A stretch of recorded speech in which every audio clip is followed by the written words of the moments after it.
16 March 2025 বিএনপির ভারপ্রাপ্ত chairman Tarique রহমানের নির্দেশে আদাবর থানার অন্তর্গত ৩০ নং ওয়ার্ড যুবদল আয়োজিত ইফতার ও দোয়া মাহফিল সফলভাবে অনুষ্ঠিত হয়েছে।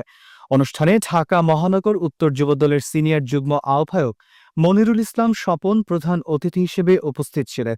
বিশেষ অতিথি হিসেবে উপস্থিত ছিলেন ঢাকা মহানগর উত্তর যুবদলের যুগ্ম আহ্বায়ক মনিরুল ইসলাম মনির এবং আদাবর থানা বিএনপির যুগ্ম আহ্বায়ক মনোয়ার হোসেন জীবন।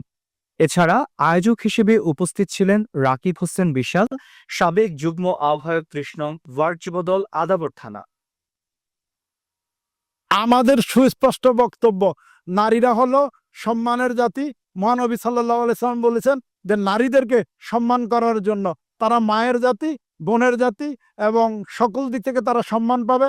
এবং আমাদের